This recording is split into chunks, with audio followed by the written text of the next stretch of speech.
I don't know. Oh my god, I can't even speak. I can't even form words right now. Your call has been forwarded to an automatic voice message system. At the tone, please record your message. When you have finished recording, you may hang up or press 1 for more options. I'm medicated.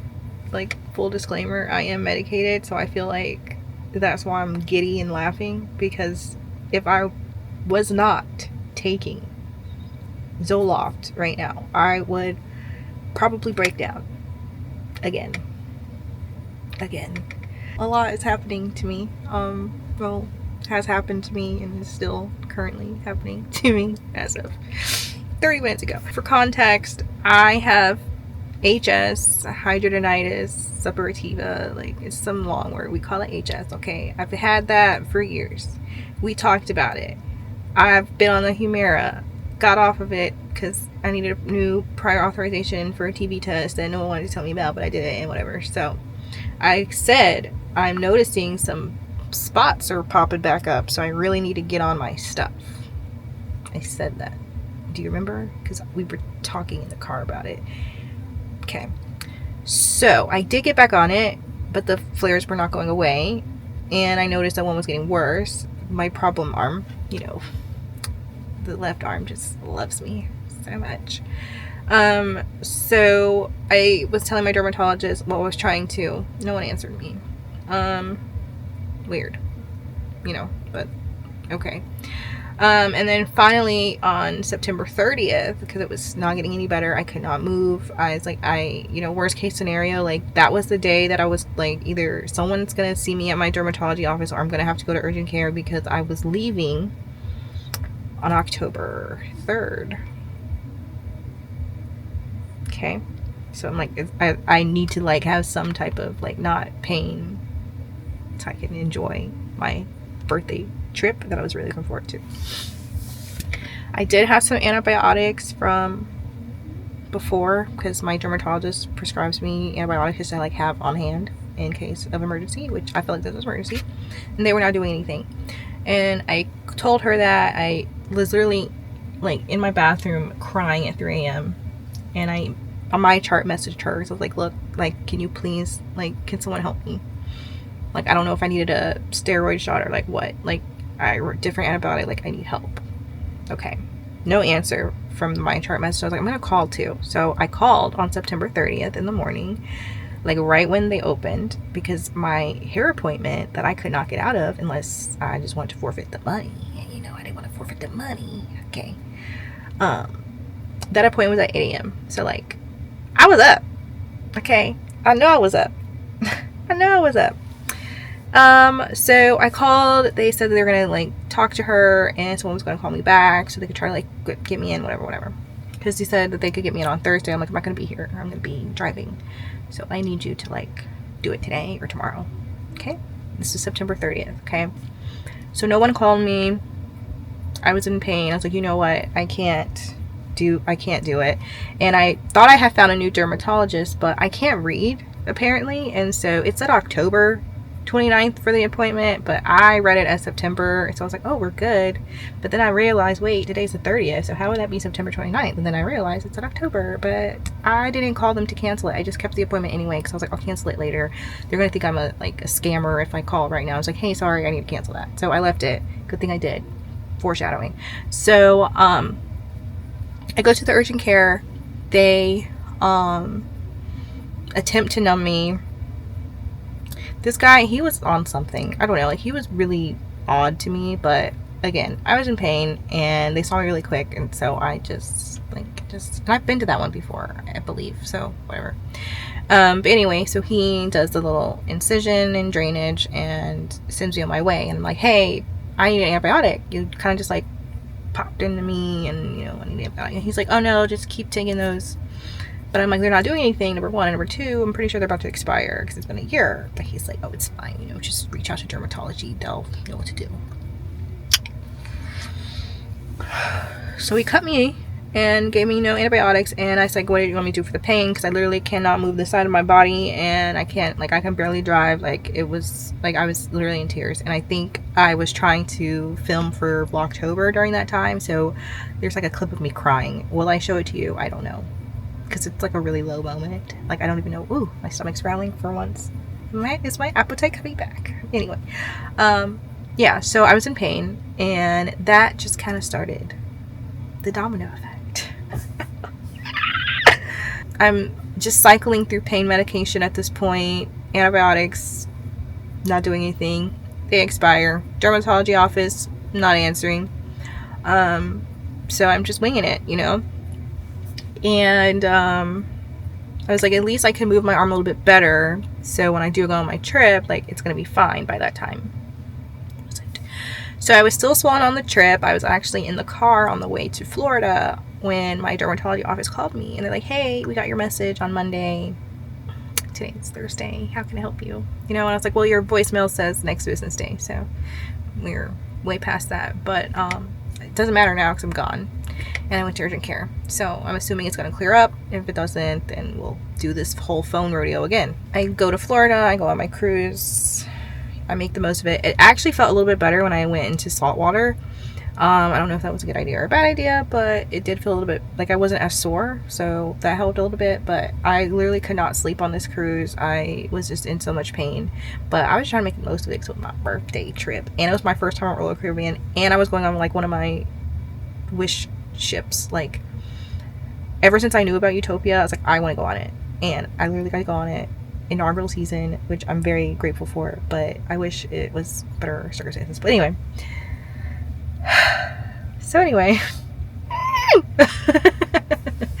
again, the Zoloft. So I'm home now. I get back because it was a short cruise. It wasn't like a long thing. It was like a weekend, whatever. I'm back. I'm still kind of in pain, but like I'm getting used to it. Like, this is just my life now. Okay, I don't move this arm. I just exist. You know, like that's what it is. So it's not getting any better. It's still swollen and red, and it's not leaking or anything like that. And I can tell like something's up. So I do the phone rodeo again. I call my dermatologist office, and I was like, hey, by the way, your voicemail greeting says next business day, so I expect someone to call me by tomorrow. Like, I'm not going to repeat myself. So she called me back, and she's like, hey, well, no one can really like see you. This was like on Thursday at this, so I don't know the dates, but it was Thursday. And they're like, you know, we can see you on Tuesday, you know, and we'll go from there, whatever. But I'm gonna take your information and like give it to the doctor to see if she wants to send you over an antibiotic or something to the pharmacy, because you guys have my pharmacy. And I was like, okay, cool. They never sent anything to the pharmacy. Okay, no one ever called me back. I just knew I had this appointment on Tuesday. Saturday comes, and I noticed the day before that I was just really hot. So like Friday, I was just like, I was hot. I was burning up. I was like, it's just so hot in here. I was like, I'm having hot flashes. Like, I don't know what's going on. I didn't think anything of it. I just thought I was having hot flashes, whatever. And so Saturday morning, I wake up, and I didn't really sleep well that night. I had body aches, like I was catching the flu. And I checked my Oura ring, because I don't check it I should every day check it, but like I didn't. But I noticed that it was like, hey, are you okay? Like, you seem like you're under the weather. And I'm like, I'm not under the weather. Like, what are you talking about? And I looked at my temps, and like my other app was excluding all my temperatures. So it's like they are just abnormally high. So I'm like, what's going on? And then I noticed that like I just felt like my heart was beating so fast. And so I put my Apple Watch on, and it's like, girl, we noticed that you're sitting down, but your heart rate is crazy. It's through the roof. And I was like, oh my God, again. Like, I keep track of my heart rate just because of the whole like clotting situation. So like, I don't know, that like triggers something in me. I don't know. Because last time that happened, I almost died. So anyway, I was like, you know what? I'm going to have to go to like urgent care or something, whatever. And then I did Google, because I do use Google. And, that's why I was like, you know, maybe this is just not, like, maybe it's not a big deal, right? Like, it could be anything, right? Like, whatever. But then it started talking about, like, these are signs of sepsis. And I was like, oh, God, whatever. So I did end up going to the emergency room on Saturday morning, against my will, because, you know, I don't like going there. Okay. So I did go, and, hold on. Ooh, we got, like, super dark. Hold on. This is like the sun is baking my freaking forehead.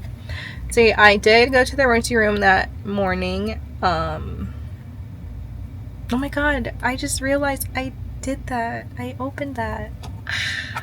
Yeah, I'm getting better. Yeah, I'm getting better. Because there was a point where I couldn't do that, so. Okay. But anyway, I did go to the. How many times am I going to tell you this part? So I did go to the emergency room on Saturday morning, and, you know, things are a little crazy here in North Kakalaki, okay?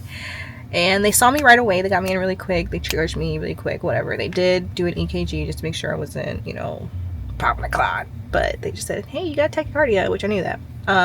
And so they're, like, looking at everything, and they come and they take, like, literally, it felt like they took all of my blood. Like, all of my blood was just gone. Like, they just took it all. And I was sitting on a stretcher in the hallway because they are at capacity at the hospital. You know, COVID's back. And, you know, just things in general, right? So they have me on a stretcher in the hallway, one of the hallways. And they're like draining all my blood in this hallway, basically. And I'm in pain, and then they're trying to come and look at it, but like you literally can't touch it, or I just like the pain is just excruciating. So they had to give me morphine so he could look at it. That did not help. It just made me high. I just felt like an elephant was on top of me, and I was just loopy.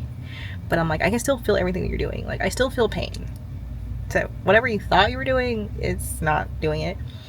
And so anyway, I had to go and get ultrasounds done of my arm, and he said, like, we're going to drain it again because it needs to be drained.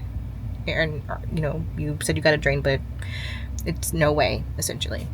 So he drained it again in the emergency room, and they started giving me antibiotics, and then they decided that I could not go home. I needed to be on a lot of antibiotics, and they actually wanted to give me 2 different IVs at one time, and because all the stuff they were giving me, like, you couldn't mix it together or it would like crystallize the IV. So he was trying to put 2 IVs in my arm. Like, dude, that's not gonna work for me. Okay, it's not gonna work for me. It's not gonna work for me. You need to figure it out. But that ain't gonna work. That ain't gonna work. And then I'm like, so how long, since you're telling me I have to be here, how long do I have to stay in this hallway? Like, am I staying in this hallway overnight? Because if that's the case, you can send me home. Because I didn't sign up to be in no hallway overnight when I got a whole bed at home. Okay. Y'all can just give me 10 pills. But you're not gonna keep me in no hallway. And they're like, no, we're gonna get you a room, like, don't worry. Because I'm like, I'm literally exposed in this hallway as well. Like, my whole boob is out because you had to get to my arm, and like I couldn't keep taking my arm in and out of my shirt, so like my boob is just, hey, what's up, guys? You know, I guess the proper term is my breast. I didn't know this was gonna take so long to talk about. They put me in a room because I complained about this other patient behind me. I understand everyone has like different things, and elderly people, like, I get it, but it was like 10, it felt like it was what, 10 o'clock at night or something like that. I've been in here for 12 hours at this point. I've gotten no rest. You guys have just drugged me and drugged me and drugged me. You have the light shining in my face. You've got the nurse's station going off. Like, I've gotten no recovery time here. You know, you're just pumping me with drugs. I can't eat because you don't know what you're going to do with me. Like, I'm miserable. And you've got chatty Kathy behind me, and I lost it. And I was like, look, Kathy moves, I move, or I go home. So they put me in a room in the ER on the stretcher. I went to sleep. I woke up. I said, where's my room? And they said, oh, we're having discharges today. You're like at the top of the list. Like, there's people like ahead of you, but we're having like more discharges than admits. So like, you should get a room today. I did not get a room that day. And I said, I cannot sleep on this stretcher again. So if you're going to keep me here, because you're not going to let me go home, because the next day I didn't get to go home either. They said I was going to, but I couldn't because I couldn't get my fever to break, and my white blood cell count would not go down. So they kept me again. And I was like, you can keep me here in this room with no window. Terrible, like the food quality down, like, I don't know, the food they were like giving me was cold, which doesn't make any sense because I'm in the same hospital and it's a smaller hospital, whatever. So they got me a hospital bed in the emergency room. So I dealt with that for a night. And the next one, I was like, I want to go home. And they said, you can't go home because you still had another fever. And I was like, well, I mean, what do you consider a fever? And they said 100 point whatever. And I was like, well, you know, that's low grade, so I should be able to go home. And they said no. So I was like, well, I need a room. Yeah, so I did finally get a hospital room. Yay, got a hospital room. And you know, I showered and stuff. They still didn't let me go home. Every day I had to get a new IV because they kept deteriorating, and then eventually they would blow because the stuff they were putting through my IV was just so strong that my IVs just, they couldn't handle that long term.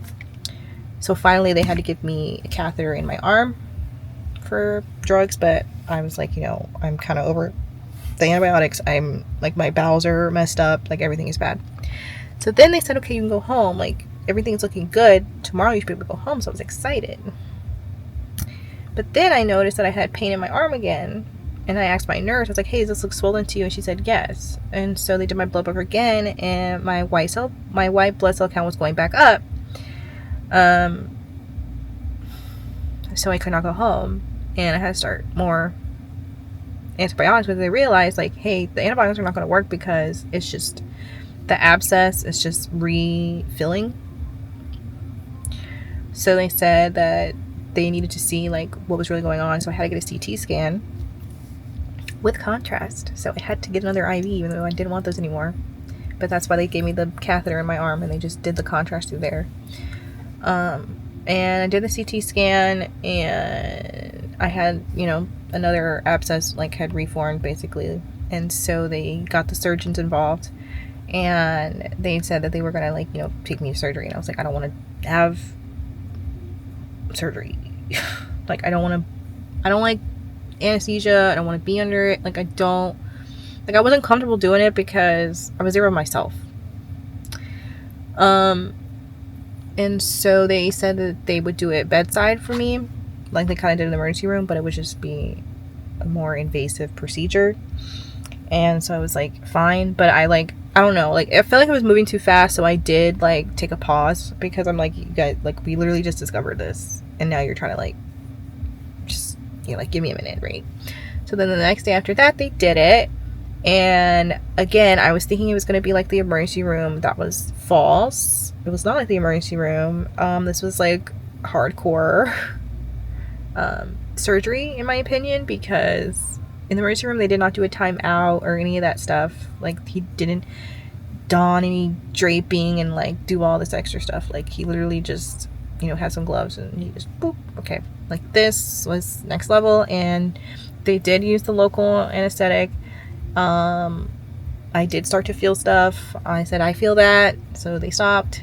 Gabby was there, so she was holding my hand, the nurse was holding my hand, like, everyone was trying to hold my hand, like just keep me calm, because I was literally about to lose it. Like, I was about to tap out. Like, just put the mask on me and let's go. Just let it, just, I'm done. So yes, that was painful. But then after that, I was able to do oral antibiotics, and the next day I was able to go home. Oh my god. So what was supposed to be a trip to the ER for them to look at my arm and hopefully give me antibiotics turned into a 5-day experience at the most expensive hotel ever. Yeah. So I don't know. I had a lot of like rough days there, and I guess about day 2 or 3 is when I started crying every day, like uncontrollably, because I just couldn't believe that this was my life and that I was back in the hospital in the month of October. Like, I don't know why October hates me, because I love October. That's the day I came out, okay? Like, we're good. But apparently October hates me. And right now, like, I feel like I want to cry, but I literally cannot cry because I am medicated, because they gave me antidepressants to leave, because she felt like I was just really emotional and I had really bad mood swings, and that I just needed that. So, because she said, you know, it is traumatic to have all this stuff happen to you, whatever. Also, I'm obese, but I knew that. But like, what can I do about it if I can't sweat? Do you know? Okay, yeah. So she sent me home with the antidepressants, but like, I didn't want to take them.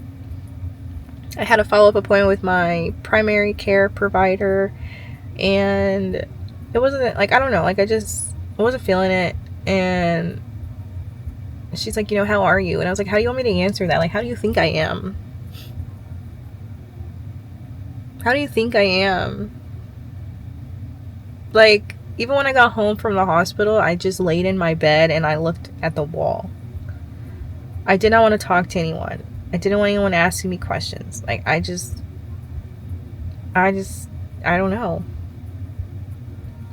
I was just existing. Like, I'm just now getting out of the house. Like, 2 days ago was like the first time out of the house. So today is Wednesday, the 23rd.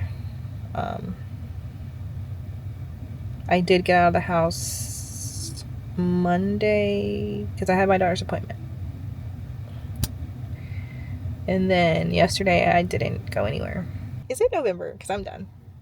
Because I'm done. DONE. Stick a fork in me. I am done. Ah! Like, and I want to drink a glass of wine so bad. But I'm on so much medication and my stomach is upset, so I haven't been eating. So I did lose 10 pounds, and it better stay off, okay? Because it better stay off. Y'all ain't going to keep writing obese in my medical chart, okay? Like, if I'm so obese, fix it. But I just... like, yesterday... Was it yesterday? No. Monday?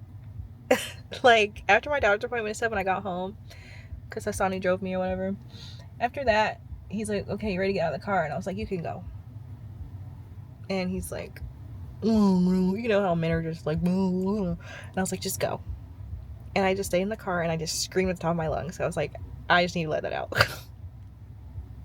Because I just, WTF, Jesus? Like, you want to talk about it, or you want to just keep doing this crap? Like, is it you or is it Satan? Like, I don't know.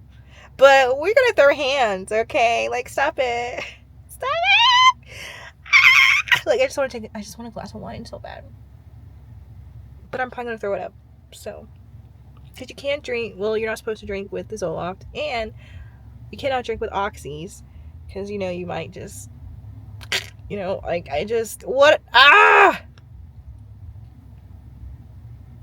And then I've been trying to find a therapist with availability, but like, I cannot wait until November to talk to somebody. So I will literally lose it. Zoloft or no Zoloft, I will lose it. So I've been talking to ChatGPT. Sue me. I don't, like, what do you want from me? What do you want from me? I don't know. But I talked to ChatGPT. Are they going to steal my information and clone me? Go ahead. Be my guest.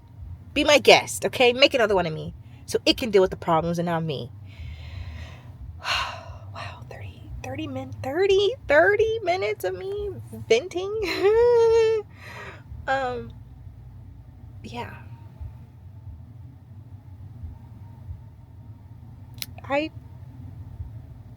Yeah.